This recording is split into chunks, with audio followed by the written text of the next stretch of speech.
The tax reform plan that just passed the House of Representatives will soon be signed into law by Donald Trump. But it will not personally benefit Donald Trump. Or so claims Donald Trump. It would leave him a big loser, Donald Trump said last month. This is going to cost me a fortune, this thing, believe me, he said more recently. This is not good for me. The White House is echoing this line. Press Secretary Sarah Huckabee Sanders said on Tuesday that while Trump might benefit on the business side, she added that, on the personal side, the president will likely take a big hit. And, yet, when pressed on whether he will release his tax returns so that we can verify this, Sanders once again said that Trump will not because, she claimed, he remains under audit. His taxes are under audit, so he's not going to release those taxes, she said. It's hard to overemphasize what a sign this is of the incipient and continued corruption of politics in the United States. Almost no one, whether an expert in tax law or just a random member of the voting public, believes Trump, a man who lies so often that esteemed presidential historian Bob Dallek called it pathological, is telling the truth about what he can expect from the tax reform. As Glenn Kessler recently demonstrated, it could potentially cut his tax bills by tens of millions of dollars.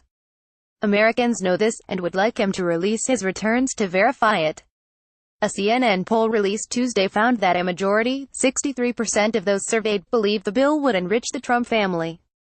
Almost three-quarters, 73%, agreed Trump should release his taxes for public review.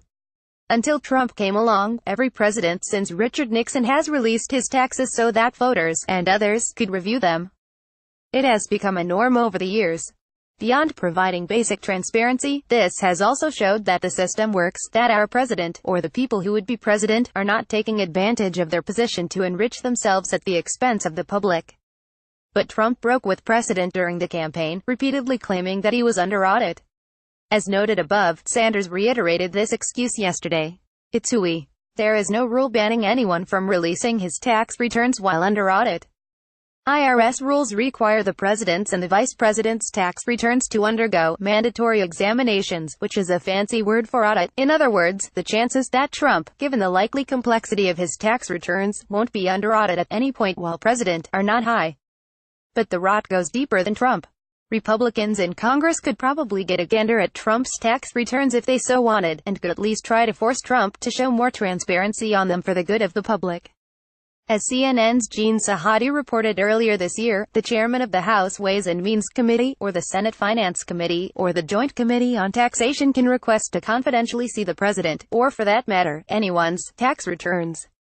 That means Rep. Kevin Brady or Sen. Orrin Hatch could check into this for all of us. They could then share the results with their committee in a closed session.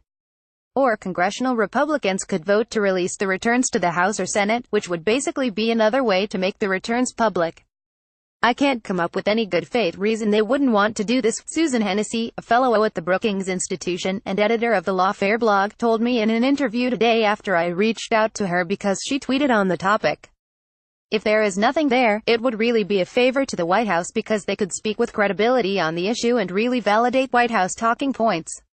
Instead, we are left with the sense that congressional Republicans so wanted this unpopular tax reform legislation to pass, they didn't want to look under the hood of Trump's tax returns and find out how he and his family benefit.